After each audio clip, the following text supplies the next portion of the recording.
கோயம்புத்தூர் ஏரியால வீடு கட்டுறக்கு ஒரு நல்ல சைட் வேணுமா? உங்களுக்கு சூப்பரான 3 சைட் கொண்டு வந்திருக்கேன் பார்த்துக்கோங்க. 3.21 சென்ட்லேருந்து 6 சென்ட் வரைக்கும் வாங்கிக்கலாம். எங்கேயும் அப்படின்னா நாச்சிபாளையத்துலேருந்து கரெக்டாக ஒரு 3 கிலோமீட்டருங்க. அதாவது இந்த ஊர் பேர் வந்து மீனாட்சிபுரம்னு சொல்லுவாங்க. அங்கே தான் இப்போ நம்ம சைட்டு பார்க்க போகிறோம். ஊரை ஒட்டி தென்னந்தோப்பு பக்கத்தில் அமைஞ்ச சூப்பரான சைட்டுங்க.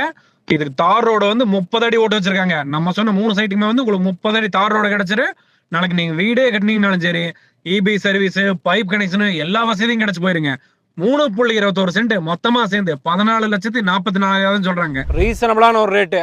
சேலம் டு கொச்சின் பைபாஸ்ல இருந்து கரெக்டா ஒரு 6 கிலோமீட்டர் தூரம் தானுங்க. மொத்தம் நான் 3 சைட் சொல்லியிருக்கிறேன். அதில் ஒரே ஒரு சைட் மட்டும் கிழக்கு வாசல், மீதி 2 தெற்கு வாசல். நேரில் வந்து விசிட் பண்ணிவிட்டு உங்களுக்கு எந்த சைட் பிடிச்சிருக்கோ அதை நீங்கள் வாங்கிக்கோங்க. அதே மாதிரி இந்த சைட் வாங்குறவங்களுக்கு ஒரு சின்ன ஒரு ஆப்பர்ச்சுனிட்டி ஒன்று சொல்கிறேன் பார்த்துக்கோங்க. நீங்கள் இந்த இடத்துல வீடு கட்டணும் அப்படின்னா நாங்களே வந்துட்டு ஃபஸ்ட்டு குவாலிட்டி மெட்டீரியல் சூப்பராக பில்டிங் கட்டி கொடுத்துட்றோம். அதுக்கு லோனும் பண்ணி கொடுத்துட்றோம். இல்லை ரெடி கேஸில் கொண்டு வந்தாலும் சரி, எப்படி வேணாலும் பண்ணிக்கலாம். அது உங்கள் சௌகரியம் தான்.